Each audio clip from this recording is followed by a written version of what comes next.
Hello दोस्त, welcome to my channel GS knowledge by engineer. मैं Chandrabhushan Kumar, electrical engineer, railway.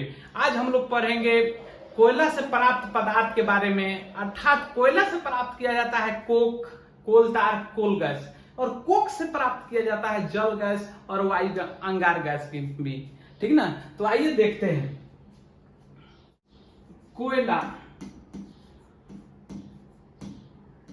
कोयला क्या होता है? कार्बन का शुद्ध रूप कहा जाता है। कोयला को जब वायु की अनुपस्थिति में गर्म करते हैं, किसके? वायु के अनुपस्थिति में क्या करते हैं? गर्म। तो तीन प्रोडक्ट निकलता है। क्या निकलता है? तीन प्रोडक्ट। एक में हो जाएगा कोक। कोक को कार्बन के शुद्ध रूप बोला जाता है। दो में हो गया आपका कोल तार, या इसी को अलकातरा बोला जाता है। कतरा, इसी कहीं कहीं डामर भी बोला जाता है। तीसरा में आपका कोल गैस, कोल गैस प्राप्त हो गया। तो जान जाइएगा, कोयला को वायु की अनुपस्थिति में गर्म करने पर तीन प्रोडक्ट प्राप्त होता है। कौन? कोक, कोल तार और कोल गैस। और कोयला को वायु की अनुपस्थिति में गर्म करने की विधि को भंजक आसवन कहते हैं। भंजक आसवन क्या? कोई भी पदार्थ को वायु की अनुपस्थिति में गर्म करिए तो उसे बोलते हैं भंजक आसवन। तो देख लिए, कोयला से प्राप्त पदार्थ को, कोयला को वायु की अनुपस्थिति में गर्म कर रहे हैं तो तीन पदार्थ निकल रहा है। कोक निकल रहा है, कोल गैस निकल रहा है, कोल तार निकल रहा है। ठीक ना? तो एक चीज इसको याद करने में आसान बनाने के लिए देखिए, कोयला में पहले कोल लगा है और इसे जो निकलता है उसमें भी पहले कोल लगा है। तो कोक में भी क्या लगा है? को पहले लगा है। कोल तार में भी देख लीजिए और कोल गैस में भी देख लीजिए, पहले कोल लगा है। तो को से निकलने वाला को है, यानी कि कोयला से निकलने वाला तीनों प्रोडक्ट क्या है? शुरुआत में कोल लगा है, तो आसानी से याद हो जाएगा। अब देखिए, अब ये तो कोयला से कोल गैस किससे निकला? कोयला से। और कोक किससे निकला? कोयला से। ठीक ना? तो कोक से अब कोक को अगर गर्म करेंगे और जलवाष्प देंगे तो उसे जल गैस प्राप्त होगा। यानी कि कोक को गर्म करने पर लाल तत्व कोक पर जलवाष्प देंगे तो जल गैस प्राप्त होगा। जल गैस, जल गैस। और इसी लाल तत्व कोक को अगर उस पे वायु प्रवाहित करेंगे, वायु देंगे उसको, तो वायु अंगार गैस निकलेगा। वायु अंगार गैस, अंगार गैस। ठीक, बात आ रहा समझ में? ये क्या हुआ? यह कोक किससे निकला? कोयला से। अब कोक से क्या निकल रहा है?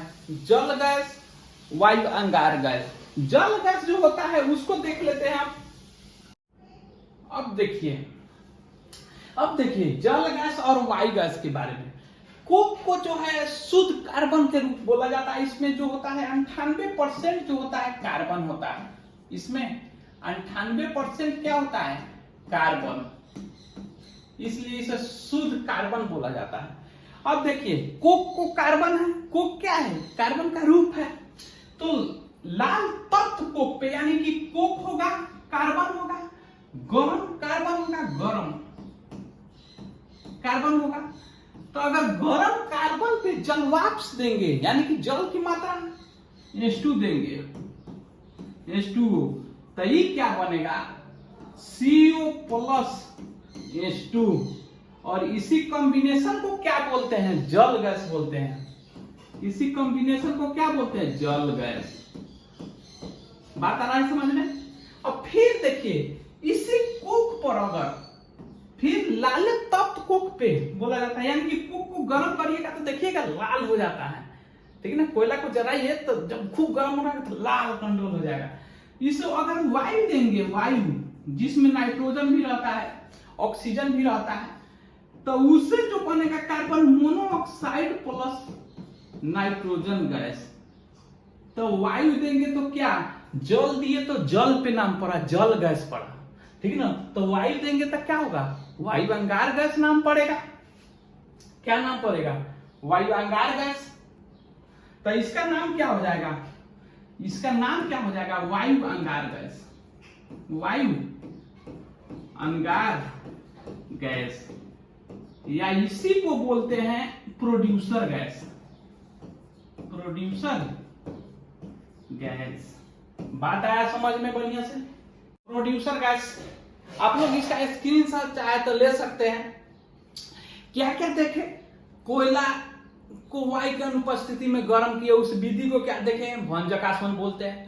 कोयला से वायु की अनुपस्थिति में गर्म कर रहे हैं तो क्या, 3 प्रोडक्ट निकल रहा है, कोक निकल रहा है, कोल तारे अलकतरा जिसको रोड बनाने में प्रयोग किया जाता है, फिर कोल गैस प्राप्त हो रहा है, ठीक ना।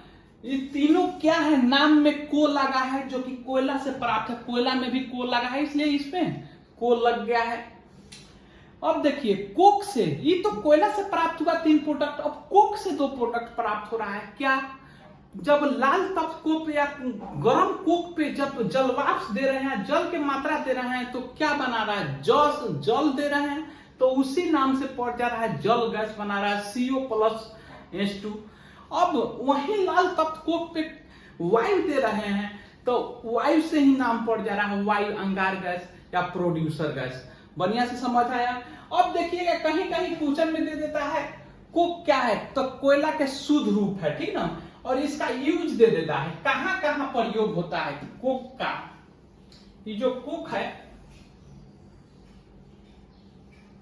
कोक का प्रयोग यानी कि यूज बोल सकते हैं, कोक का उपयोग कहां कहां होता है कोक का। तो एक में जान लीजिए, यह तो कार्बन है तो ईंधन के रूप में होता है, ईंधन के रूप में, ठीक। दूसरा, ये धातु के निष्कर्षण में भी यूज किया जाता है, धातु के निष्कर्षण में। तीसरा, इलेक्ट्रोड बनाने में।